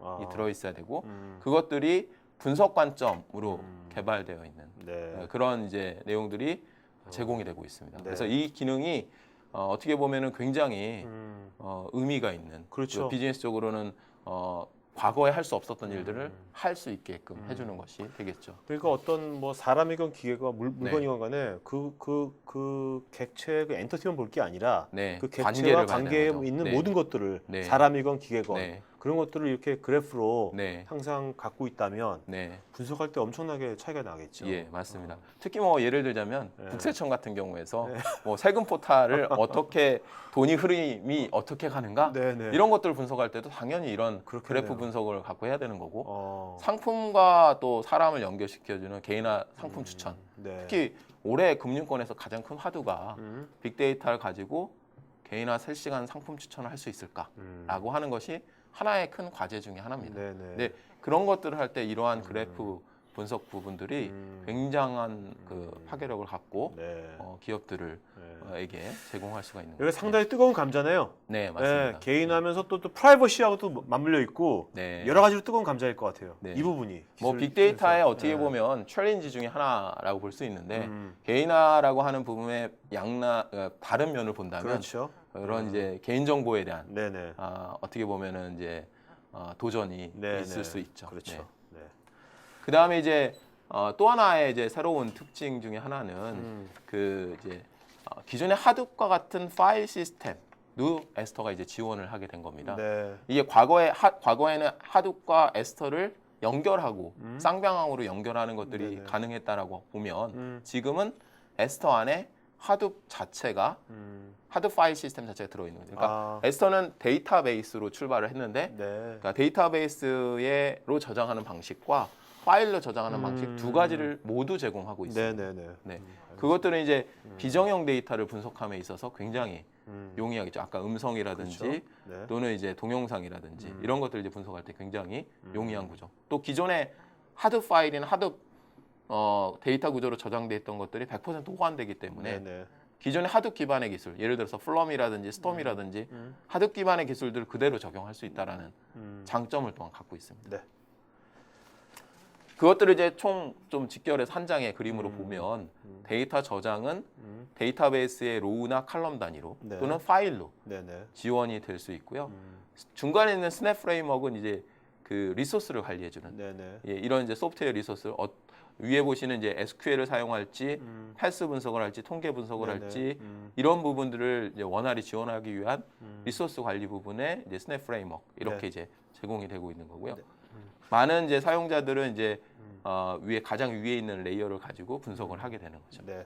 자, 상진원 여기 시청자분들이 좀 이해돼서 네. 하둡하고 네. 간단히 뭐 아, 이미 네. 뭐가 다른지 네. 아시겠지만 뭐 정리할 겸 네, 잠깐 비교 좀 해주시죠. 네. 하둡하고 크게 비교해 보면 네. 하둡 2.0에 지난번에 저희가 하둡 6.0에 대해서 잠깐 말씀을 네네. 드렸는데 네. 하둡 6.0의 가장 큰 차이점이 뭐냐면 네. 얀이라는 프레임워크를 쓴다는 거예요. 네네. 얀이라는 프레임워크를 통해서 다양한 그 기술 요소들을 같이 쓸 수 있게끔 해놓은 네. 건데 그것은 왜 그러냐면 HDFS 위에 맵 리듀스라는 것들을 가지고 하둡 1.0이 만들어졌는데 네네. 네. 그러다 보니까 인터랙티브하거나 음. 또는 이제 뭐 그래프 분석을 한다거나 이런 것들을 만들 때 어려움이 있었던 네네. 거죠. 한계가 있었던데 네. 그 한계를 벗어나기 위해서 이제 하둡의 리소스 매니지먼트를 하기 위한 얀이라는 프레임워크들이 도입된 게 2.0의 가장 큰 차이점인데 네네. 이미 그것은 에스터에서는 스냅 프레임워크로 구현이 돼 있고 네. 그 다음에 밑에 보시는 이제 피처들을 보시겠지만 훨씬 더 성숙된 형태로 네. 이미 구현이 되어져 있어서 기업 환경에 좀 적합하게. 예, 특히 이제 탐색 플랫폼으로는 가장 적절하다라고 네. 보고 있는 거고 네. 그다음 하둡과 비교를 해보면 성능 면에 있어서 네. 또는 개발 어떻게 보면 이제 공수에 있어서 월등히 뛰어나다라고 볼 수 있고 네. 다만 데이터를 저장한다거나 대용량으로 일괄적으로 가공한다거나 그건 하둡의 이제 특징이 있는 건데 네네. 근데 그 부분은 이제 하둡이 효과적이다라고 보는 거죠. 네네. 그래서 이제 데이터를 분석할 때는 테라데이터 에스터, 데이터를 저비용으로 저장할 때는 때는 하둡. 하둡. 이렇게 이제 저희가 아키텍처링 또는 네. 플랫폼 구성을 하게 되는 겁니다. 제안하실 때. 네. 자, 그러면 오늘 뭐 되게 또 좋은 말씀 많이 들었습니다. 네. 질문이 엄청나게 많이 왔는데요. 네. 자, 이제 Q&A 시간 갖도록 하겠고요. 저기 이제 Q&A 하면서 저희가 설문조사 할 테니까요, 여러분 설문에 응해주시면 저희가 더 좋은 방송 만드는데 반영했고 설문에 응해주신 분들한테 저희가 10분한테 영화 상품권 보내드리도록 하겠습니다. 네. 네. 교수님도 이제 답변하시면서요. 그 세 분, 네, 세 네, 분을 이름 적어주세요. 맨 끝에 예. 발표해 주세요. 네. 되게 많네 질문이. 아무래도 이제 가장 큰 화두다 보니까 그렇죠. 아까 말씀드렸듯이 네네. 많은 질문이 있을 거로 생각됩니다. 자, 윤영식님, 클라우드 기반 인프라 구성인지와 구성은 네. 테라데이터 구축에 포함되어 있는 건지요? 그리고 네. 다른 형태의 아키텍처 구성도 가능한지요? 뭐 여러 가지 질문이 네네. 한꺼번에 들어있는데요. 우선에 이제 클라우드 환경이냐라고 음, 하는 부분들. 네. 네, 테라데이터도 클라우드 환경 서비스를 하고 있습니다. 네네. 클라우드 버전이 있고요. 아, 예, 그 부분은 맞다라고 네. 하고 볼 수 있고. 음, 그렇지만 지금 설명드린 것이 바로 클라우드냐? 음. 그것은 아닙니다. 네, 네, 네. 그렇죠. 네. 자, 이모빈님, 빅데이터 처리하기 위해서는 데이터 처리 로직을 맵 리듀스 처리 방식에 알맞도록 변환하고 프로그램을 개발해야 하는데 이는 해당 업무 지식뿐만 아니라 하드웨어에 대한 높은 기술적 숙련이 요구됩니다. 네. 이런 점도 해결 가능한지요? 그 부분이 사실 아까 SQLH라고 하는 부분들이 우리 비즈니스 유저들이 사용할 수 있는 환경에서 하둡을 다룰 수 있게끔 되는 거고 네네. 저희가 이제 제공하는 것은 이제 하둡도 4가지 옵션으로 제공을 하고 있습니다. 네네. 그 중에서 이제 어플라이언스 형태의 옵션은 사실은 이제 이미 성능이라든지 이런 부분들이 다 최적화되어 있는 것이고 네. 그 하드 어플라이언스에다가 예를 들어서 에스터와나 또는 네네. 타라데이터를 통해서 데이터를 다루게 되면 네네. 기존에 이제 많은 자바 엔지니어들의 그런 그 숙련된 노고가 없어도 데이터를 하둡에서 분석하는 것들이 용이하게 되는 것이죠. 네. 그래서 아까 말씀드렸던 SQLH의 네. 가장 큰 차별화 오케이. 포인트는 거기에 있습니다. 네. 네. 자, 그다음에 김수열님께서는 빅데이터 관련해서 오픈 소스인 하둡과 R의 상업적인 적용 현황과 향후 전망이 궁금합니다. 네. 네. 향후 전망. 네. 향후 전망. 네. 물론 이제 앞으로의 이런 아까 제목이 플랫폼 전쟁이잖아요. 네네. 그렇죠. 이 모든 플랫폼들이 어떻게 갈 거냐라고 하는 것들은 사실 어렵습니다. 미래를 네. 예측하는 것들은. 다만 하둡이나 에스터데이터나 새로운 기술들이 네. 기존의 기술들을 많은 부분 대체해 나갈 걸로 예상은 됩니다. 네. 특히 이제 기존의 데이터 웨어하우징에서 하고 있었던 일정 부분의 부분들을 네. 에스터데이터나 타라데이터, 하둡이 대체해 나갈 걸로 예상은 합니다. 네네. 자, 홍성우님, 기존 데이터 말고 기업 마케팅 차원에서 새로운 이슈를 찾는다면 어떤 데이터 활용이 좋을까요? 그 기존에 이제 마케팅 외에서는 마케팅 외 일반 기업에서 이제 보통 마케팅 관점으로 빅데이터를 많이 씁니다. 또는 네. CRM 관점. 그러니까 고객을 어떻게 고객으로부터 밸류를 만들 것인가. 근데 이제 국내 아까 제조 회사에서 가장 큰 관심은 제품을 어떻게 잘 만들 수 있을까? 예를 들면 자동차를 만들 때 네. 자동차의 품질을 어떻게 높일 수 있을까? 음. 라는 관점으로 빅데이터를 활용할 수가 있고요. 네네. 또 하나는 이제 마케팅 관점 외에는 이제 금융권 같은 경우에는 프로드, 네. 그렇죠. 문제점을 발견할 때 이러한 빅데이터 네. 시그널을 이용할 수가 있는 것들이 네. 두 가지가 어떻게 보면 이제 마케팅 외적으로 네. 활용하고 있는 가장 큰 예제라고 볼 수 있습니다. 네. 백훈구님, 데이터 사이언티스트로 전환되기 위해서는 필요 지식은 어떤 것이 있을까요? 이게 참 데이터 사이언티스트 만능맨 뭐 이에 가깝습니다. 그래서 어떻게 보면은 데이터 사이언티스트라고 하는 스킬셋은 첫 번째로는 이제 비즈니스 날리지, 네. 도메인 날리지가 되게 중요합니다. 네네네. 금융이다라면 금융업에 대한 날리지, 네. 제조면 제조 날리지. 네네. 왜냐하면 그게 있어야 데이터를 분석할 수가 있기 그렇죠. 때문에 제가 봤을 때 가장 중요한 그거고 그 다음에 툴을 다룰 수 있어야 되겠죠. 네. 그러니까 통계나 분석들을 할 수 있어야 되고 그 다음에 세 번째로는 이것들을 IT에 의존하지 않고 실제로 네. 다 데이터도 핸들링할 수 있어야 되고 하기 때문에 데이터 아키텍처링 또는 네. 이제 데이터에 대한 지식 또는 이제 플랫폼에 대한 지식들을 갖고 있어야 됩니다. 네. 그러니까 이런 다방면의 지식들을 갖고 거의 있어야 슈퍼맨 됩니다. 아닙니까? 예, 맞습니다. 네. 그래서 국내에 인력이 많지 않다. 또 이런 데이터 사이언티스트 과정들이 많이 열리는 것들은 이런 모든 스킬셋들을 갖고 있어야 데이터 사이언티스트가 빠르게 데이터로부터 비즈니스 가치를 만들어낼 수 있는데 네. 어떻게 보면 근데 그런 스킬셋들은 필요하면 다 사실은 채울 수 있는 소양이긴 한데 더욱 중요한 것은 뭐 많은 그 선진 회사들이 보고 있는 것은 그 개인의 열정을 네. 가장 크게 보고 있습니다. 네. 그래서 어떻게 보면은 우리가 해커가 사실은 가리킨다고 만들어지는 게 아니잖아요. 네, 그렇죠. 개인적인 네. 그 어떻게 보면은 내가 이걸 꼭 해야 되겠다. 호기심도 있고. 예, 호기심도 네, 있고. 네. 그거랑 매우 음, 같은 성격이라고 볼 수 있습니다. 그렇겠네요. 그러니까 그런 열정과 호기심이 있으면 네. 나머지 스킬셋들은 채울 수 있다라고 보고 있는 거고요. 기술이 네. 좋아지고, 그죠? 네. 단순되니까 또 각 요소별 전문가들도 있고요, 네. 그죠? 네, 맞습니다. 자, 김지호님, 저희 회사의 CEO는 미래의 먹거리는 빅데이터 활용이라는 과제를 고민하라고 하는데 네. CEO가 이렇게 미션을 줬나 봐요. 네, 이분한테. 예. 현업에서 플랫폼을 빅데이터 플랫폼과 연계시키기에는 막막하고 추상적입니다. 네. 이러한 과정에서 어떻게 기존의 플랫폼을 네. 빅데이터에 연계시킬 수 있는 네. 전략이나 방법은 뭐가 있을까요? 이미 그 사실 이제 기술적으로 연계한다라고 하는 것들은 도구가 이미 많이 나와 있습니다. 네. 대표적으로 뭐 아까 하두카 같은 경우에는 기존의 데이터적인 연결은 스쿱이라든지 뭐 이런 새로운 그 기술들이 이미 나와 있고 네. 기존에 이제 빅데이터와 기존 데이터를 연결하는 방법들 또는 시스템 연결하는 것들은 문제가 없는데 네. 그것보다 더 중요한 것은 사실 이제 빅데이터를 가지고 비즈니스 관점에서 어떤 일을 할 것인가 그렇죠. 라고 하는 것이 이제 가장 큰 과제고 네. 그런 것들을 그래 잘하기 위해서 많은 이제 선진 기업들은 POC 과정들을 많이 거치게 됩니다. 네. 여러 가지 가능성들을 어, 테스트해보는.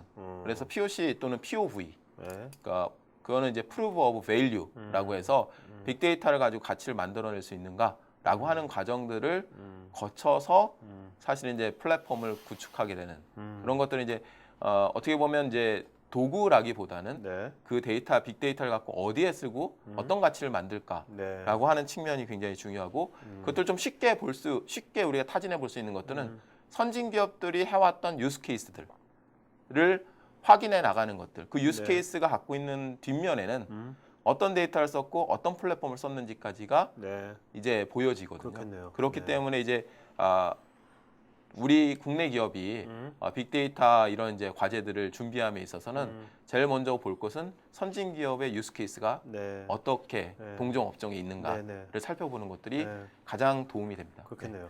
그러니까 지금 보면 이제 김지호 씨가 본 분들이 되게 많을 것 같아요. 네. CEO가 요새 뭐 네. 빅데이터 하니까 어디서 들은 풍은 있으셔가지고 예. 이봐 김 부장 이거 한번 우리 이거 한번 고려해봐. 네.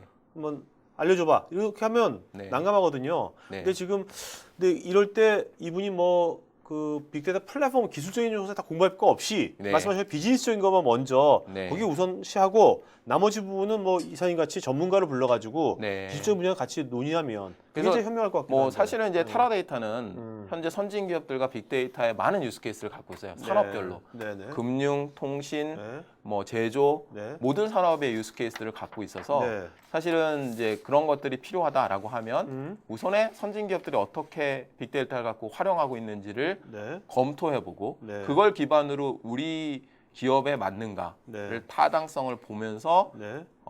POC를 할 수 있는 또는 POV 할 수 있는 네.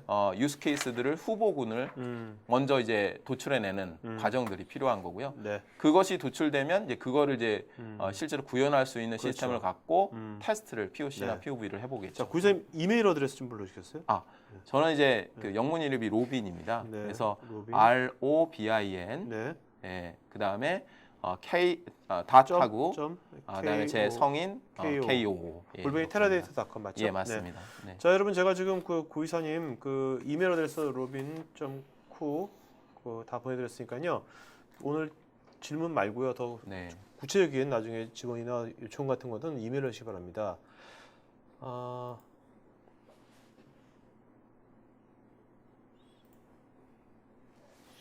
나기문님, 어플라이언스가 테라데이터 에스타와 하둡 서버를 최적화된 단일 통합 캐비넷에서 통합하는 능력을 제공한다는데 최적화라는 의미가 어떤 의미인지 궁금합니다. 최적화라고 하는 것은 이런 게 있습니다. 예를 들어서 하둡이라고 하는 것은 이제 오픈 소스 소프트웨어로 제공이 됩니다. 네. 그래서 그 배포판을 사실 다운받아서 플랫폼을 구성하면 되는데 네네. 하드웨어적으로 CPU라든지 스토리지라든지 이런 것들을 밸런싱을 해야 돼요. 목적에 따라서. 네네. 그러니까 이거를 이제 커패시티 모델로 갈 거냐, 퍼포먼스 모델로 갈 거냐에 따라서 하드웨어의 구성을 조금 다르게 해야 될 수 있습니다. 그것들은 네. 어떤 용도로 쓸 거냐에 따라서 뭐 CPU 부분 또는 메모리 부분을 네. 강조할 거냐 네, 네. 추가적으로 네. 뭐 이런 부분들에 대한 밸런싱이 필요한데 이미 그런 것들이 이제 최적화돼 있다라고 하는 것은 다양한 엔지니어링을 통해서 어플라이언스로 만들면서 그 현재 나와 있는 가장 최신의 하드웨어 구성으로 네. 최적화시켰다라고 볼 수 있습니다. 그래서 예를 들어서 패러렐 머신 동작을 할 때 그것들이 데이터가 쏠린다거나 또는 이제 언밸런스하게 그 자원이 구성돼 있으면 네. 사실은 이제 투자한 거 대비 성능이 네. 나오지 않을 수가 있거든요. 그런 부분들을 고려해서 음. 기업이 바로 쓸 수 있게끔 해놓은 이제 어플라이언스 형태로 네. 제공이 된다라고 알겠습니다. 하는 것입니다. 류성민님, 빅데이터라고 모든 분야에 다 적용할 수는 없을 것 같은데 가장 네. 어려운 분야는 어떤 분야이며 이런 경우 어떻게 해결하나요? 가장 어려운 빅데이터를 가지고 가장 어렵다 네. 또는 아직은 잘 시도하기 못하고 있는 부분 중에 하나는 사실은 이제 데이터 관점으로는 기존 데이터들은 당연히 지금 분석이 네. 가능하고 그렇죠. 그 다음에 조금 텍스트라든지 로그성 데이터들을 분석이 가능합니다. 네. 근데 이제 어려운 것들 중에 이제 대표적인 것들은 멀티미디어 데이터 그렇겠네요. 부분이 동영상, 있고요. 뭐, 특히 뭐 그거는 이제 패턴 인식, 예를 들어서 음성 인식이라든지 네. 또는 이제 그 동영상에 대한 캡처링이라든지 네. 이런 부분들이 사실은 네. 어려운 분야 중에 하나가 될 수 있고요. 또 하나는 이제 그러한 이제 새로운 데이터 영역에서의 그런 부분이 어렵다라고 하는 부분이 있고 또 한 측면은 이제 분석 관점에서는 우리가 리포트를 보는 거는 되게 간단할 수 있잖아요. 네. 그러니까 현황을 보는 리포트. 근데 우리가 예측을 한다거나 또는 이제 미래에 대해서 설명을 한다거나 이런 용도로 쓰고자 할 때 어려움이 있는 거죠. 네네. 좀 고난도의 고급 분석들을 이제 해야 되는데 이제 그런 부분들이 어려운 문제라고 볼 수 있습니다. 네. 박지규님, 기업 내 조직들의 실시간 분석 및 운영 환경에 대한 요구가 증가하는 추세여서 네. 대규모 병렬 처리 아키텍처 위에 설계된 RDBMS와 네. 인메모리 애널리틱스 프로세스와의 비교 분석이 궁금합니다. 아, 네. 기존 데이터 웨어하우스와 하둡 중심으로요. 네. 네. 이 메모리는 사실은 RDBMS 시스템들에서도 메모리는 씁니다. 네. 그런데 어떻게 데이터를 저장할 거냐라고 하는 부분에 있어서 많은 이제 우리가 아주 쉽게 생각해 보면 노트북에 현재 SSD를 많이 쓰고 있잖아요. 네네. 하드 드라이브로. 그러니까 디스크 드라이브를 쓰다가 SSD 메모리 쓰고 또 이거 자체도 이제 언젠가는 없어져서 핸드폰처럼 메모리 상에서만 다 동작하게 되는 네. 그런 것들은 당연히 가는 길인데 네. 현재 기술 수준으로 또는 비용을 고려했을 때 이걸 다 메모리에다 두는 것이 맞느냐 네. 아니면 디스크에 두는 것이 맞느냐는 판단인 거고 또 실시간 처리는 당연히 메모리에서 하는 것들이 가장 빠르겠죠. 네네. 그래서 그것들을 밸런싱해서 써야 되는데 5년 전 데이터를 메모리에 다 둘 필요는 없는 거죠. 네네. 그래서 테라데이터는 사실은 이제 데이터를 저장하는 것에 대한 기술을 버추얼 스토리지 형태로 제공을 합니다. 이거는 핫 데이터냐, 네. 콜드 데이터냐, 네. 웜 데이터냐를 사용하는 용도에 따라서 저절로 분류를 하고 네. 메모리에 상주시킬 거냐, 아니면 SSD에 상주시킬 거냐, 그냥 디스크에다 상주시킬 거냐. 그것들은 이제 당연히 콜드 데이터는 디스크에 상주하겠죠. 네네. 그 다음에 핫 데이터는 메모리에 상주를 네네. 시키겠죠. 그래서 이거는 이제 메모리 DB냐 아니면 RDBM에서 그냥 디스크냐라는 차원이 아니라 이제 모든 회사들이 다 인메모리는 제공을 하고 있는 네. 셈입니다. 그런데 이제 그것들을 얼마나 효율적으로 잘 쓰게끔 하는 기술을 갖고 있느냐가 중요한 거고 지금 말씀드린 것과 같이 RDBMS는 그냥 아까 질문하신 대로 디스크라고 생각을 하고 디스크냐 메모리냐는 용도에 따라 다를 수 있고 그것들은 보통 두 가지가 다 필요하다라고 말씀드릴 수 있습니다. 알겠습니다. 자, 이제 시간이 저희가 네. 많은 분들이 질문했기 때문에요. 답변 좀 짧게 해주시면 고맙습니다. 알겠습니다. 네. 네. 유갑종님, 빅데이터 플랫폼에 있어서 하둡이라는 오픈소스 분산 컴퓨팅 프레임워크 기술로 자리매김했는데 네. 실시간 데이터 처리 한계를 극복할 수 있는 방안 및 솔루션은? 이미 하둡의 기술 요소 중에 스톰이라고 네. 하는 이제 그 어떻게 보면 프로젝트가 50여 개의 프로젝트로 구성되어 있습니다. 하둡이라는 네. 것은 네. 하나의 소프트웨어가 아니라 네. 얼라인되어 있는 프로젝트들이거든요. 그 중에 하나가 이제 스톰입니다. 네. 그것들은 이제 실시간 데이터 처리를 하기 위한 하드 기반의 기술입니다. 네. 그래서 이제 그와 같은 것이 가장 중요한 가장 효과적인 대안이 될 수 있고요. 그 외에도 뭐 실시간 데이터를 처리한다는 플럼, 그러니까 처리가 아니라 이제 적재를 하는 플럼, 스톰 이런 것들이 이제 실시간 데이터를 처리하는 데 있어서 오픈 소스 진영에서의 기술이고, 네. 그것들이 이제 상용화된 제품들이 좀 있어요. 물론 이제 기술 기반은 하둡이 아니지만 그 다양한 이벤트를 처리할 수 있는 실시간 이벤트를 처리할 수 있는 CEP, 네. 컴플렉스 이벤트 프로세싱이라는 상용화된 툴들이 많이 나와 있습니다. 네. 사실은. 예. 자, 유미호님, 최근에 빅데이터 혁신이라는 책을 읽었는데 그 중에 네. 기억나는 게 교육 분야가 가장 데이터 활용도가 낮다라는 네. 게 연구조사에 나왔는데 네. 이런 사실이 맞는지 또 왜 그런지 궁금합니다. 좀 어려운 질문인데 제가 교육 쪽에 몸담고 있지는 않아서 네. 근데 상대적이라고 봅니다. 네, 제 저도 생각에는. 저도 네. 이게 돈이 바로 안 되거든요. 예, 아까 같이 맞습니다. 뭐 지금 뭐 금융이라든지 뭐 그런 네. 것들은 그죠? 예, 바로 이제 맞습니다. 비즈니스에 네. 연관되니까 그런 것 같아요. 나중에 분명히 이것도 많이 쓰이겠죠. 네. 자, 고은성님은 이제 빅브라더 네. 논란에 대해서 좀 설명 좀 부탁드린다고요. 예. 똑같은 빅. 네. 예. 근데 빅이라는 의미가 사실은 두렵다라는 예. 의미를 갖고 있어요. 그러니까 아. 빅데이터가 크다 이런 의미도 있지만 실제로는 빅이라는 의미는 두렵다라는 의미를 갖고 있습니다. 네. 마찬가지로 빅브라더는 이제 가장 이제 빅데이터가의 도전이라고 볼 수 있고요. 네. 당연히 개인의 정보, 개인의 네. 프라이버시가 네. 침해되지 않아야 되는데 일정 부분은 이제 개인의 비헤이비어들을 이해해서 네. 그 고객에게 상품 추천을 한다거나 이런 것들이 이제 음. 기업에 있어서 필요로 하게 되는데 이 두 가지가 어떻게 보면 상충되는 부분이 있습니다. 물론 이제 개인의 정보들을 다 보호하면서 그런 마케팅이나 비즈니스적인 활용을 해야 되는 것이 맞고요. 네. 알겠습니다. 자, 김영수님, 테라데이터 플랫폼에서 탐색 플랫폼만 네. 따로 다른 벤더의 데이터 저장소와 연결해서 사용 가능한지요? 아까 그 얘기를 제가 놓쳤는데 네네. 당연히 가능하고요. 네. 특히 이제 탐색 플랫폼에서 제공하는 NADB 커넥터라는 네. 것이 네. 함수가 있습니다. 네. 펑션이. 근데 그것들은 타 데이터베이스와 연동할 수 있게끔 돼 있고 당연히 하둡도 다른 하둡 배포판 예를 들어서 당연히 클라우데라나 아니면 메발이나 네. 또는 피보탈 하둡이나 이런 것들과 연동할 수가 있게 되어 있습니다. 그래서 뭐 그런 부분들은 아까 말씀드렸던 그 로지컬 데이터 웨어하우스를 네. 만드는 기반 기술 요소라고 알겠습니다. 볼 수 있습니다. 네. 자, 유준호님, 작은 메모리 DB와 국산 DB로도 빅데이터 구축을 하는데 별 무리가 없을까요?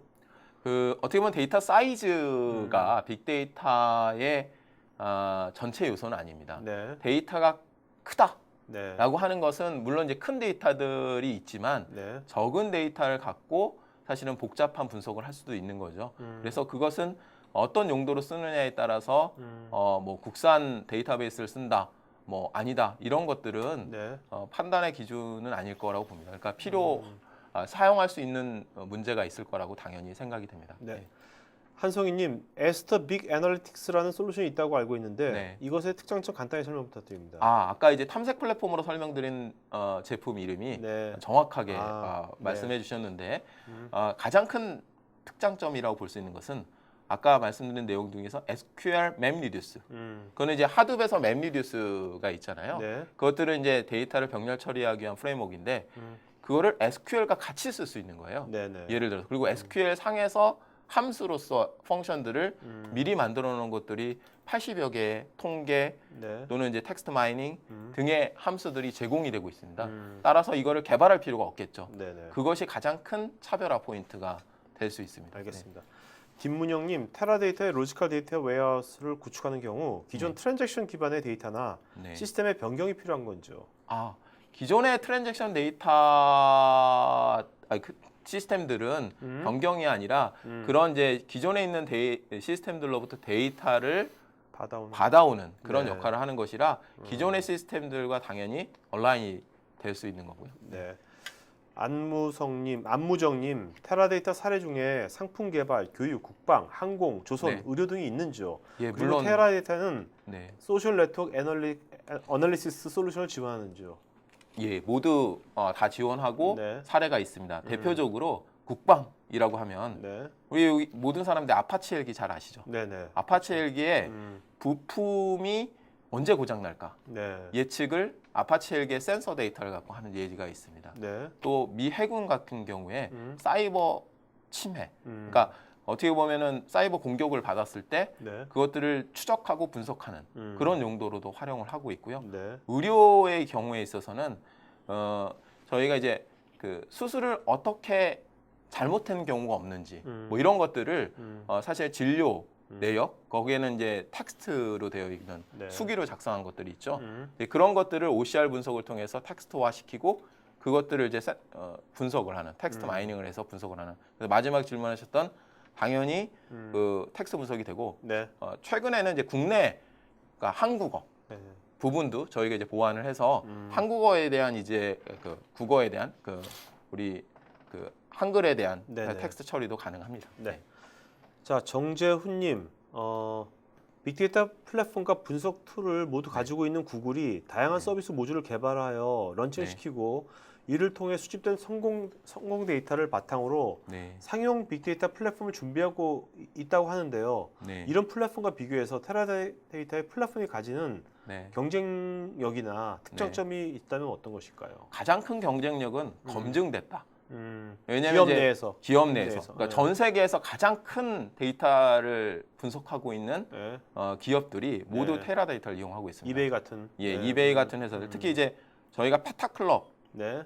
한 20개 정도의 기업이 페타클럽이라고 있는데 합니까? 저희가 이제 페타데이터 이상 그러니까 1페타 데이터 이상을 예를 들어서 운영하고 있는 기업들이 있고 네. 이제 그 기업들에서 이미 검증된 네. 그런 이제 아키텍처 그다음에 소프트웨어, 네. 하드웨어를 제공하는 것들이 가장 큰 경쟁력이라고 볼 수 있습니다. 네.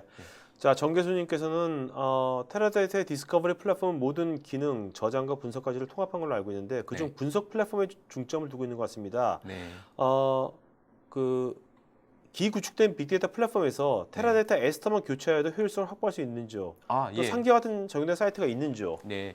많은 기업들이 예를 들어서 이제 기존의 다른 하둡 기반의 기술을 네. 통해서 빅데이터 플랫폼을 만들었어요. 보통 네. 이제 저장만 하려고 네, 우선에 네.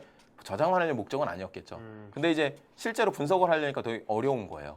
매번 맵리디스 프로그램을 짜야 된다거나 네네. 그런 경우에 이제 에스터를 도입하는 경우들이 많이 있습니다. 네네. 예, 대표적으로 링크드인 같은 경우가 하둡 기반으로 이제 그 데이터를 저장했다가 분석하는 것들은 사실 에스터로 분석을 하는 경우들. 네. 아까 이제 보다폰 같은 경우도 마찬가지 케이스가 될 거고요. 네. 그다음에 그런 이제 케이스들에서 빠르게 분석된 결과를 찾고자 하는 그런 용도로 에스터를 도입한 사례들이라고 볼 수 있습니다. 알겠습니다. 네. 김영천님, 대부분 솔루션을 보면 수집, 저장을 매우 중요하게 강조하고 있는데 네. 오늘 설명을 들으니 네. 결과 표현도 중요한 기능으로 보입니다. 네. 솔루션 업체에서 제공하는 분석 화면 기능을 네. 어떻게 검토하고 살펴봐야 제대로 네. 알 수 있을까요?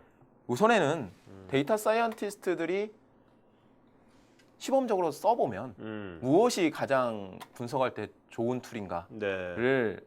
쉽게 판단해 볼 수가 있습니다. 네네. 마찬가지로 네. 타라데이터 홈페이지에 가시면 사실 이제 에스터 데이터를 무료로 다운 받아서 네. 사실은 이제 개인 PC에서 테스트해 보실 수가 있습니다. 네. 거기에 매뉴얼도 있고 그래서 이제 실제 소량 적은 데이터를 갖고 사실 분석도 해볼 수가 있습니다. 물론 이제 대량의 빅데이터를 정말 기업에 쓰려고 한다면 플랫폼을 준비를 해야 되겠지만 이제 실제 테스트를 해본다라고 하면은 그런 이제 제공되는 네. 그 버전으로 테스트를 해보는 것들이 알겠습니다.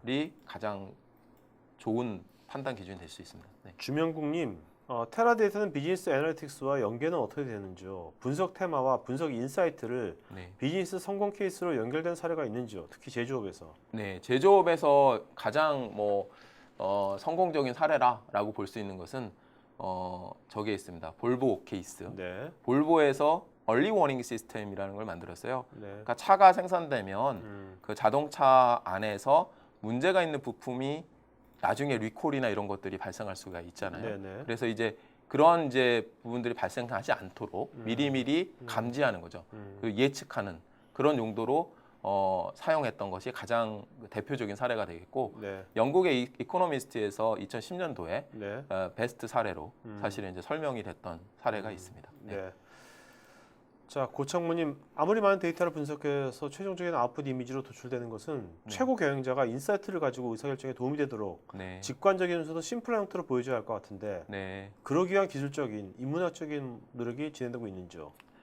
인문학적인 내용 당연히 필요하고요. 네, 네, 그런데 이제 사용자의 관점으로 보면 네, 빅데이터도 기존 데이터도 음, 스트라티직 관점, 우리가 경영층이 봐야 되는 분석 결과가 있고 네, 오퍼레이셔널 관점에서 네, 실제로 뭐 콜센터에서 직접 고객을 응대할 때라든지 이럴 때 분석 결과를 활용해야 되는 경우들이 둘 다 존재합니다. 네, 네, 예, 그리고 당연히 C레벨급에서 이제 예를 들어서 분석 결과를 확인하고 그것들을 액션을 취할 수 있게끔 하려면 단순하고 정형화된 형태의 대시보드 형태로 제공이 당연히 돼야 되겠고 네, 그러한 부분들을 어떻게 잘 제공하느냐라고 네. 하는 것들이 사실은 이제 저희도 그런 어셋과 또 소프트웨어를 제공하고 있는 겁니다. 네. 김도환님, 비정형 데이터 분석을 위해서는 정제 작업이 필요할 텐데 이러한 정제 작업을 지원하는 기술도 있는지요? 예, 정제 작업을 가장 이제 데이터를 분석할 때 많은 시간이 걸립니다. 네, 그리고 예를 들면 정제 작업 중에서는 필터링 또는 이제 그 아웃라이어 데이터들을 없앤다거나 네, 네. 이런 작업들이 많은 펑션들로 준비가 돼 있고 음, 따라서 그런 시간이 많이 소요되는 음. 것들을 이제 그 줄여줄 수가 있는 기능들을 네. 제공하고 있고 마찬가지로 그런 것들이 데이터 전처리 과정에서 맵 리듀스 펑션으로 네. 미리 만들어져 있는 맵 리듀스 펑션들을 제공하고 있습니다. 네. 네. 이상혜님, 제조업체에서 설비, POP, 환경 센서 등의 데이터를 활용해서 네. 품질을 개선한 사례가 있는지요? 물론 있습니다. 설비 관련돼서는 예를 들어서 이제 GE에서 제트기 엔진을 만든다거나 네. 발전소를 건설할 때 음, 쓸어가는 이제 터빈을 만든다거나 음. 이런 이제 그 생산 시스템에서 당연히 나오는 데이터들을 가지고 분석하는 것 또는 반도체를 생산할 때 네. 나오는 예제 네. 그런 이제 대량의 데이터들 센서 데이터들을 가지고 네. 수율을 극대화한다거나 또는 품질을 네. 높인다거나 또는 이런 것들을 이제 진행해 왔죠. 네. 네. 자, 마지막 질문이 워낙 많은데 여러분들 제가 한 분한테 하나씩만 했고 네. 여기까지만 질문 받도록 하겠습니다. 지금 김완수님, 빅데이터 분석은 인공지능과 연관된 문제가 아닐까 하는데요. 빅데이터 분석을 인공지능 에뮬레이션의 한 형태로 생각해 볼 수도 있는지요? 인공지능 뭐 과거에는 artificial intelligence라고 하는 것들이 어떻게 보면 이제 중요한 네. 분석 수단으로 여겨졌고 현재 그 코어 기술 중에 하나는 머신러닝. 네. 당연히 머신러닝에 해당하는 함수들이 있습니다. 예를 들면은 학습 엔진들, 뉴럴 네트워크라든지 네. 또는 이제 디시전 트리라든지 이런 것들이 이미 당연히 그 빅데이터 분석 요소, 기술 요소이고 네. 그런 것들이 이미 아까 이제 특장점 에스터 탐색 분석 플랫폼에서는 맵 리듀스 함수로 네. 제공이 되고 있다라고 하는 것들이 또한 이제 말씀드릴 수 있는 거고 다만 이제 artificial intelligence가 빅데이터와 사실 이제 뭐 어떤 게 큰 개념이다라고 보기는 좀 어려운 것 같습니다. 네, 네. 알겠습니다. 오늘 뭐 질문들이 워낙 많으셔가지고 질문들을 저희가 다 오늘 못 해드렸는데 나중에 네. 그 이거 다 드릴 테니까요. 네, 답변 좀 부탁드리겠습니다. 알겠습니다. 너무 숙제를. 자, 네. 오늘 일단 저 질문 잘한 분 워낙 네. 질문 워낙 많아가지고요. 네. 뭐 그래도 세 분 네, 네. 불러주시죠. 네. 이름은. 아까 김지우 분하고요. 김지호, 김지우 분. 김지호한 CEO 예, 맞죠? 맞습니다. 예. 김지호님, 김지호 예, 아니었나? 맞습니다. 네, 김지호. 네. 그다음에 김영수님, 김영수님, 네. 그다음에 나기문님 나기훈님. 이렇게 네. 세 분을 네. 추천해드리고자 합니다. 나기훈님 오늘 책도 받고 아까 퀴즈 네. 맞춰가지고. 그러셨어요. 좀 몰랐습니다. 아니 괜찮아요. 네. 잊어버렸는데. 괜찮아요. 네. 김주호, 김영수, 나기문님 세 분 축하드리고요. 세 분은 네. 저희 아까 모더레이터 거기도 이름, 네. 주소, 핸드폰, 이메일 보내주시면 되겠습니다. 네. 나머지 분도 설문에 마련해 주시면 좋겠고요. 네. 근데 보니까 네. 좀 이게 워낙 항상 이렇게 질문이 많고 그러는데 네. 다음번에는 이게 가능하다면 네. 실제로 그 사용자 있지 않습니까? 예. 이거 사용한 예. 그분들 몇 분이랑 같이 네. 오셔가지고 같이 이 사람이랑 같이 패널 토크처럼 뭐 해도 그것도 되게 좋은 좋을 것 방법일 같아요. 것 같습니다. 네. 특히 이제 네. 현재 데이터 사이언티스트, 네. 뭐 저희 회사에 계시는 분, 그렇죠. 또한 그것도 좋네. 그것도 뭐 좋네. 고객사에 계신 그렇죠. 분 이렇게 같이 뭐 초빙해서 해보면 좋을 것 그럼요. 같습니다. 네. 그래서 여기 있는 분들도 본인들 이제 커리어 관련돼서 궁금한 것들이 많을 것 같거든요. 네, 네, 예, 여러 가지로. 맞습니다. 자, 그러면 마지막 한 말씀 맞추고 하죠. 네. 네. 뭐 오늘 말씀드릴 메시지 중에서는 마지막으로는 빅데이터는 잠재력이 있는 큰 원석입니다. 네. 그 원석을 어떻게 잘 가공할 건가를 위한 준비가 필요하고 그 준비를 위해서는 플랫폼에 대한 설계를 어떻게 할 것인가가 굉장히 중요한 거고 그거에 대한 오늘 어떻게 보면 팁을 좀 말씀드린 건데 뭐 언제든지 이제 그런 퀘스천이 있으시다라고 하면 네. 저희를 불러주시면 언제든지 찾아가서 말씀을 좀 드리도록 네. 하겠습니다. 네, 자, 오늘 수고하신 구이사님께 박수 부탁드리겠습니다. 고맙습니다. 네 감사합니다. 네. 네. 수고하셨습니다.